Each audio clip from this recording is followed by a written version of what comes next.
하나님 말씀은 사도행전 1장 6절부터 8절까지 말씀입니다. 꿈이 있어야 살 이유도 생기고 일할 의욕도 생깁니다. 그런데 어떤 꿈이냐가 중요합니다.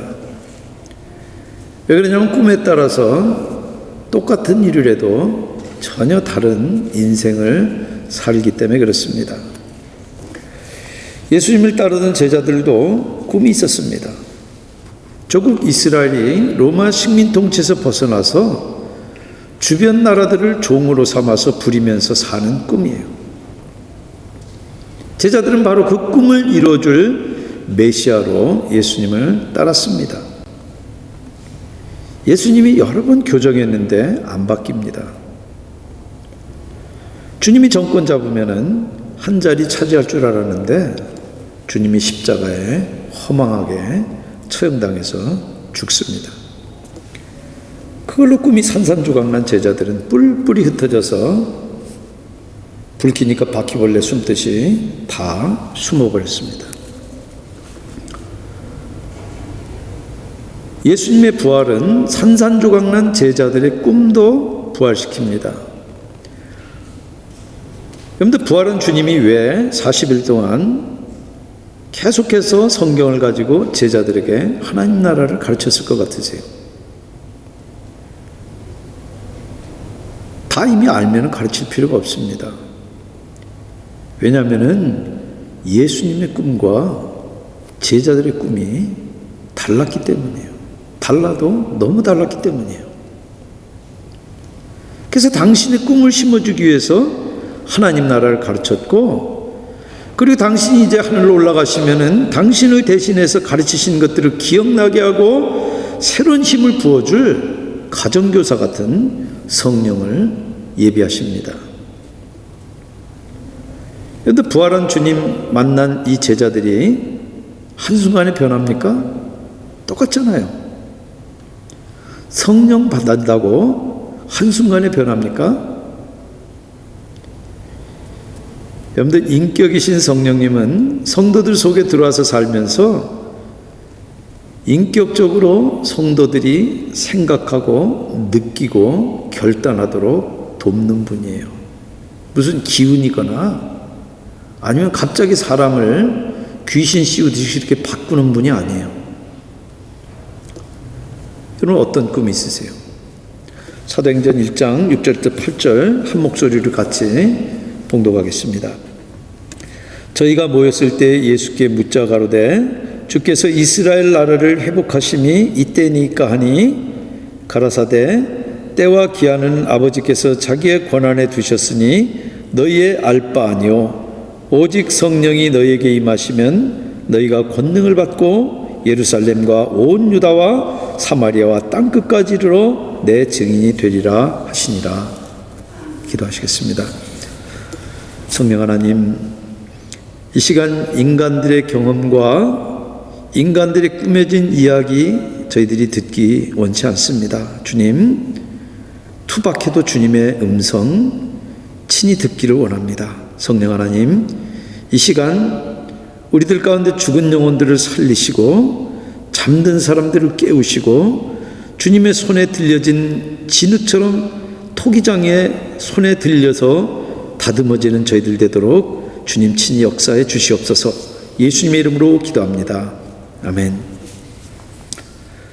부활한 주님이 하나님 아버지께 올라가실 때까지 제자들이 두 가지를 계속 배웁니다. 먼저 하나님 나라를 배우고 그리고 성령을 기다리라는 지시를 받습니다. 그러나 부활한 주님을 만난 이 제자들은 여전히 말귀를 못 알아듣고 정말 둔합니다. 근데 제자들만 그런 게 아니라 사람이 그렇습니다. 근데 열심히 듣는 척하고 딴색하다가 선생님한테 질문 받으면 학생들이 어떡합니까? 오발탄 날리잖아요. 똑같이 지금 주님에게 질문하는 이 제자들의 그 질문을 보면은 제자들이 얼마나 하나님 나라와 성령을 오해하고 있는지 고스란히 드러납니다. 여러분들, 부활한 주님을 만난 순간부터 제자들에게는 이미 포기할 수밖에 없었던 어떤 야망들이 다시 슬며시 고개를 쳐들기 시작합니다.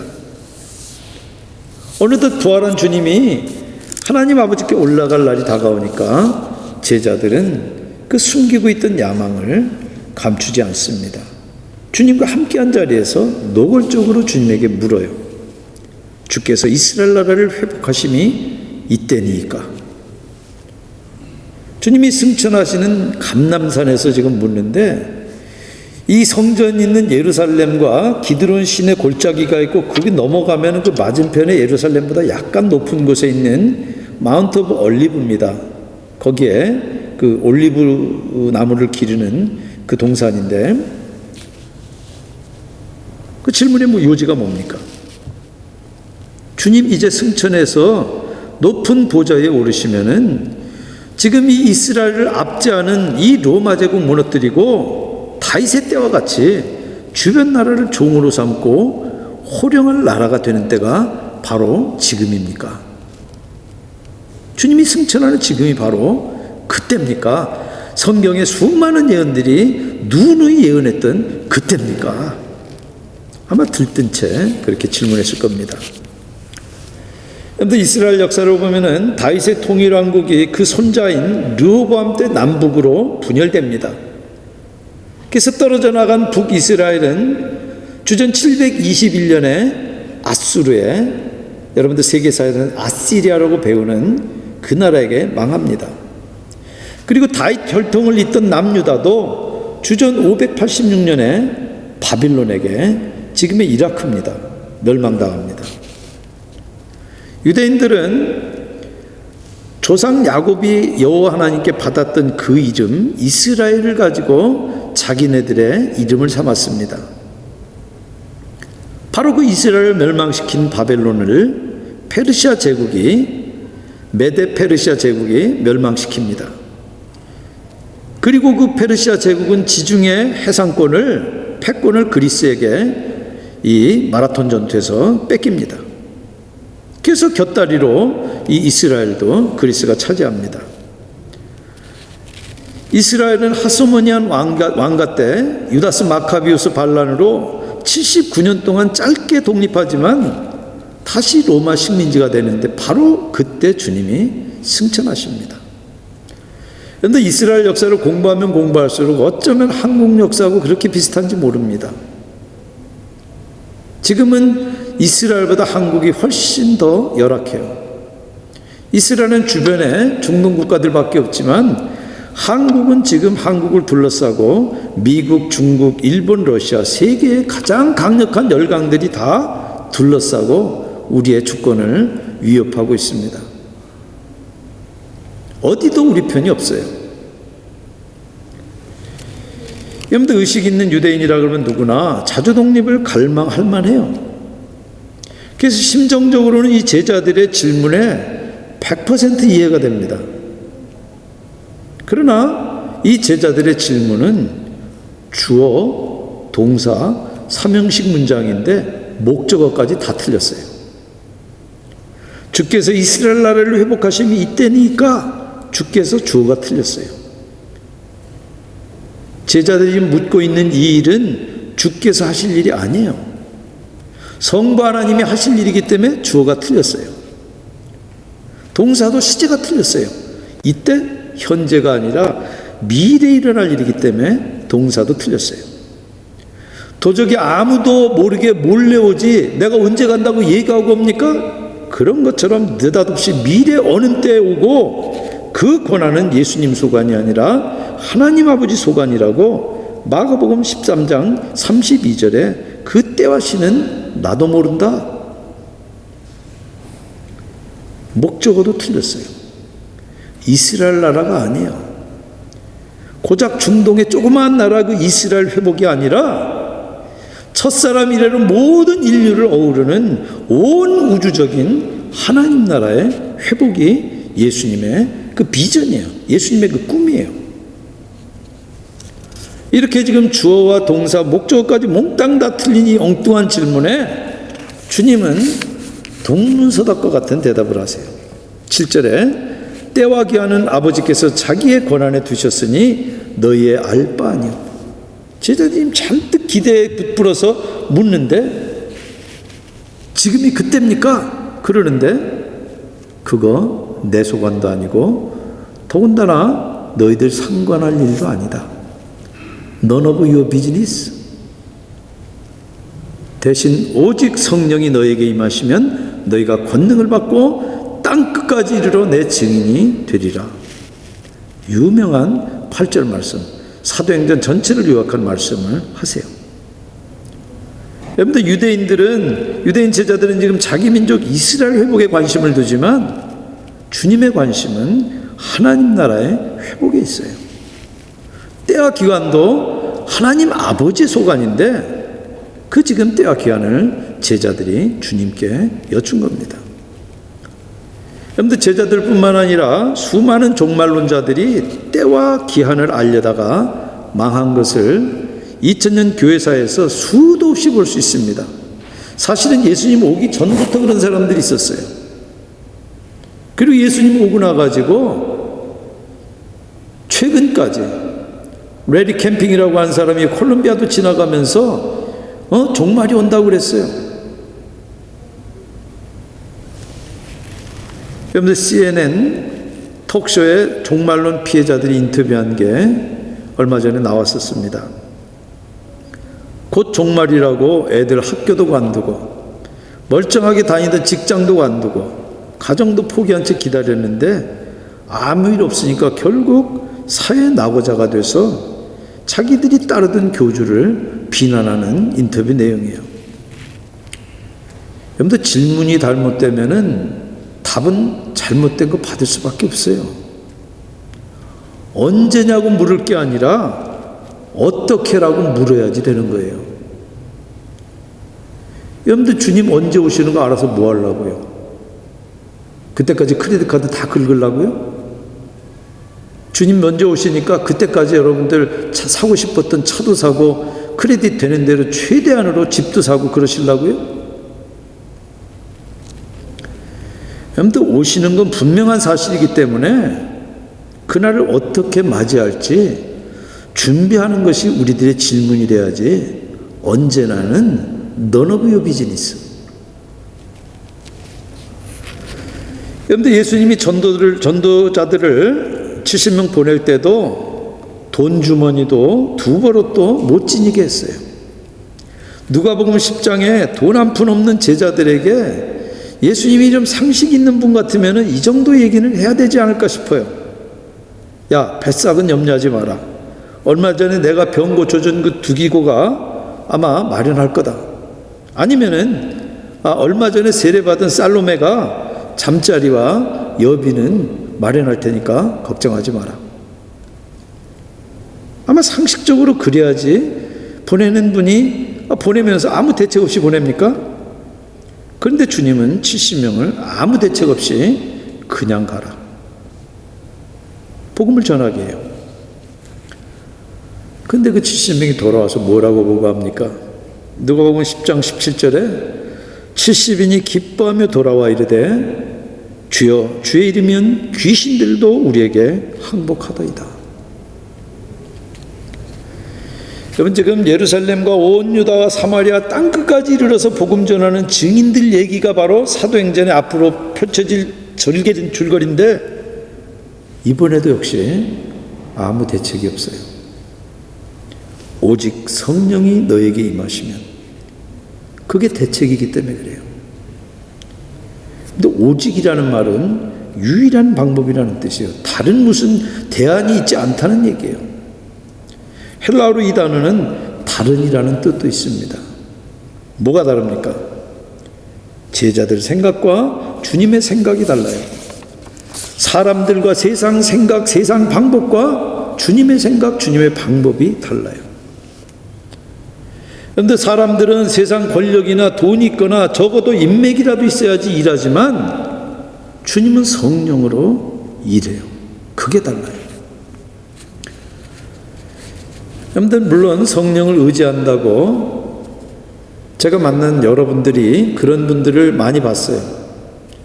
성령을 의지하니까 아무 대책 없이 뛰어드는 분들이 있어요. 전혀 말을 조리 있게 할 줄도 모르는데 자기가 성령 받았다고 목사 되겠다고 덤벼드는 분이 있어요. 그런 분들은 절대 하나님께서 그렇게 부르지 않습니다. 성령을 의지한다고 즉흥적으로 무작정 덤빈다는 뜻이 아니에요. 지금 이 말은 성령께 미리 지혜도 구하고 도움도 구해서 주님의 뜻을 이루어드리는 것이 복음 전도지. 여러분들 왜 그런 줄 아세요? 최선을 다해서 전도하기 위해서 그분에게 최선을 다해서 대하고 정말 온갖 노력을 다해서 복음 전하면 다 복음이 전해집니까? 아니에요. 정말 그러지 못했는데도 믿는 분이 있는가 하면은 정말 온 정성을 다했는데도 안 되는 분이 있어요. 근데 그게 하나님 소관이에요. 그래서 이제 이 말은 전도자가 인간적인 목표나 야망에 끌리지 않도록 성령의 인도하심에 민감하라 이 말이에요. 근데 교회 재정의 70% 가까이를 선교에 투자해서 87개국에 372명의 선교사를 보낸 어느 훌륭한 목사님이 은퇴 인터뷰하면서 이런 말을 했어요. 저는 그분 평소에 좋아하지 않았는데 인터뷰 내용을 보고 달라졌어요. 돌이켜보면 나는 실패했다. 나는 내 교회를 믿었고 헌금을 믿었다. 주님께 직접 구하기보다 헌금에 울고 웃었다. 그러다 보니 주님의 미세한 음성과 그때마다 필요한 주님의 방법을 수없이 놓쳤다. 교회와 자기 중심을 주님 앞에 정직하게 돌아보지 않고는 고백할 수 없는 그런 인터뷰예요.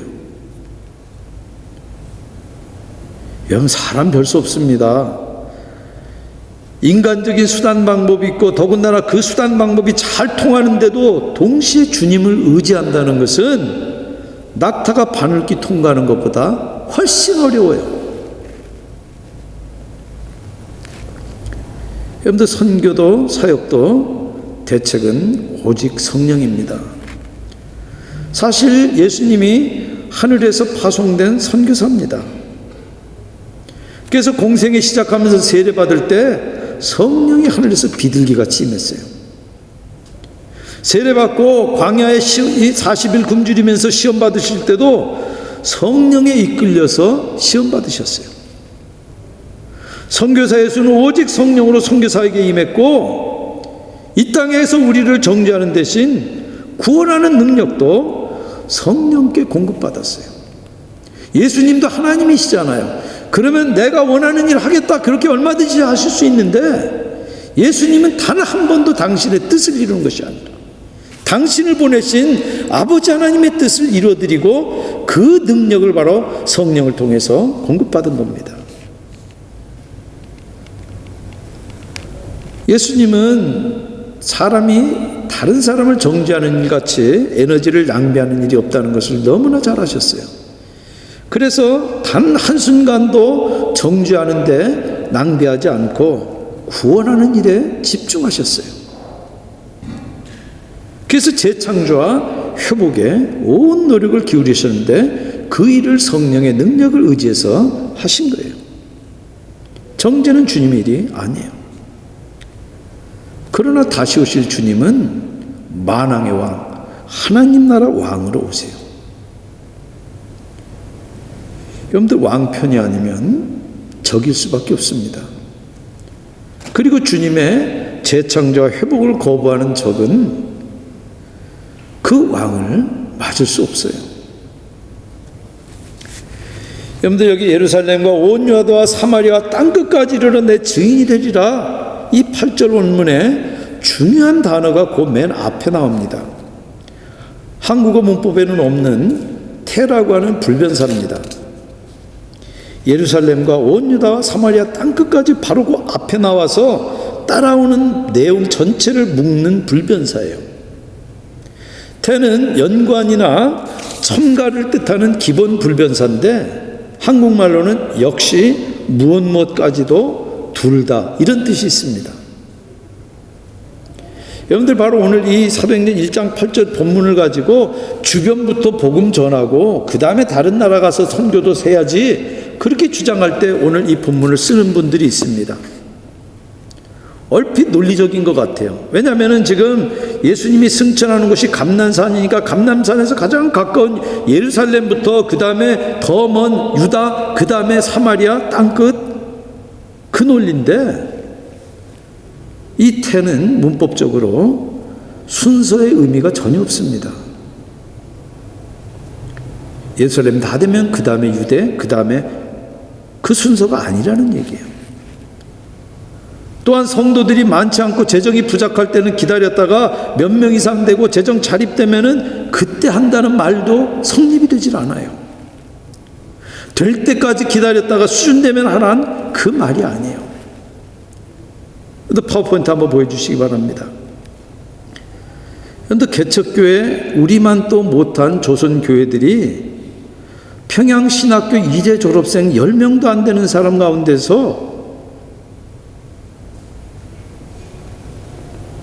가장 우수한 세 사람을 만주 선교사로 보냈어요. 여러분들 왼쪽에 있는 저 중국 옷 입은 저분들이 평양신학교 1회 졸업생 만주로 간 세 선교사입니다. 그리고 오른쪽에 있는 저 교회가 운매미교회 연기교회인데 저 교회가 버렸어요. 여러분들 저 앞에 서 있는 모습들 한번 보세요. 우리 교회 야외 예배 가서 찍은 인원만 또 못해요. 근데 저분들은 교회를 시작할 때부터 만주 선교에 대한 비전을 가지고 기도하고 헌금하고 자기네들이 그렇게 필요한 목사를 만주부터 먼저 보냈어요. 그런데 그게 한국교회 DNA예요. 지금 한국교회가 누리고 있는 이 부흥과 한국교회가 누리고 있는 이 놀라운 폭파가 바로 저 DNA에서 나온 겁니다. 여러분들 지난해 재직 수련회 설문 중에 전도하십니까? 묻는 항목이 있었습니다. 많은 분이 전도하지 않는다고 표시한 걸 보고 제 가슴이 너무 아팠습니다. 제가 가슴에 묻어두고 있다 1년 가까이 지난 다음에 지금 말씀을 드립니다. 아직 전도할 수준이 아니라고요? 여러분들 수가성 우물가에서 주님 만난 사마리아 여인은 전도할 수준 될 때 기다립니까? 그 여인이 왜 땡볕 뜨는 한낮에 우물에 왔습니까? 사람들 눈을 피해서 왔어요. 그랬던 사람이 주님을 만나기 무섭게 동네로 달려갑니다. 내가 메시아 만났어. 와서 보시오. 여러분들 여기 증인들이라고 하는 이 동사는 명령이면서 예언입니다. 성령 받은 사람은 능력을 받고 증인이 된다는 예언이에요. 여러분들 신앙생활에 활력이 없고 타성에 빠진 분은 전도하고 있는지 돌아보시기 바랍니다. 내가 기도하고 말씀 가운데 살아도 전도하지 않으면 절대 생기는 신앙생활 기대하기 어렵습니다. 여러분들 어떤 부부가 배우자 사랑하지 않고 자랑스럽게 여기지 않으면서 활기찬 결혼생활 기대합니까? 저 사람 내 남편이고 저 사람 내 아내라고 소개하는 거 부끄러워하는 사람이 어떻게 행복한 결혼생활 가능합니까? 물론 전도는 입으로만 하는 게 아니라 삶이 따라야 돼요. 그러나 어느 수준이 되면 그때 전도하고 그때 구제하고 그때 선교하느냐는 거예요. 사마리아 여인처럼 언제든지 제한 없이 적용시켜야 되는 명령이자 예언입니다. 내 증인이 되리라. 성령이 임하면 너희가 권능을 받고 주님의 증인이 되는 것입니다. 콜롬비아는 직접 지역 특성상 학기가 시작될 때 유입 인구들이 많고 그래서 그때 반짝 경쟁적으로 전도들을 합니다. 그래서 그때 오신 분들이 교회를 마치 소속 한인에 고르듯이 고릅니다. 저는 그것이 과연 전도일지 교세 확장이 아닐지 늘 고민을 합니다. 우리가 지금 교세 확장에 힘쓰고 있는지, 아니면 정말 주님의 그 전도 명령에 우리들이 순종하고 있는지 확신이 없어요. 여러분들, 여기도 예외 없이 교회 안 다니는 분이 다니는 보다 훨씬 많습니다. 여러분, 가정 안에도 있고요, 이웃에 같이 수업 듣는 분들, 동네 술친구 가운데서도 교회 안 다니는 분들 많잖아요. 여러분들, 처음 교회 나오는 분들 가운데 전도하는 분들을 보면은 저는 바로 이 수가성 우물가에 그 퍼덕퍼덕하는 그 생생한 장면이 떠오릅니다.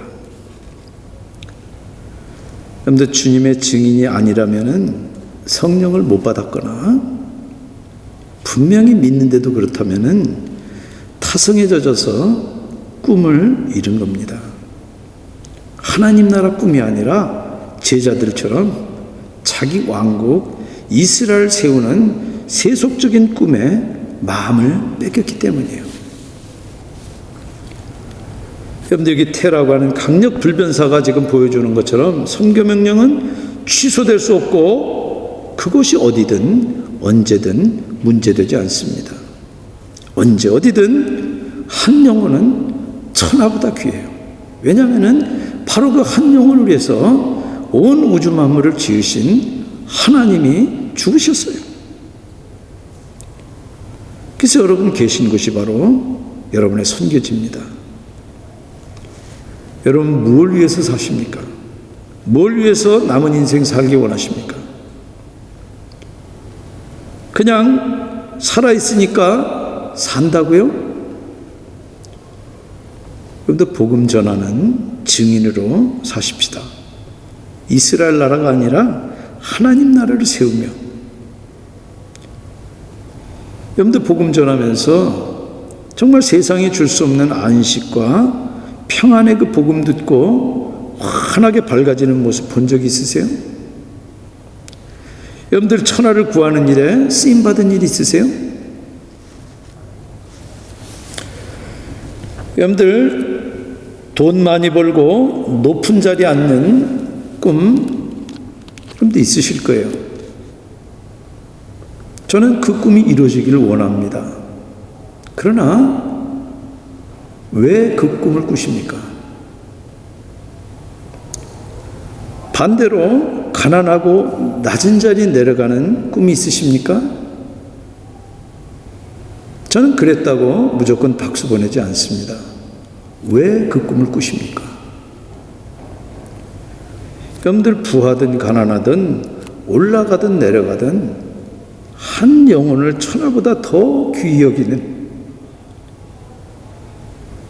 주님의 꿈이 여러분의 꿈이 돼서 그런 꿈을 쫓으시기 바랍니다.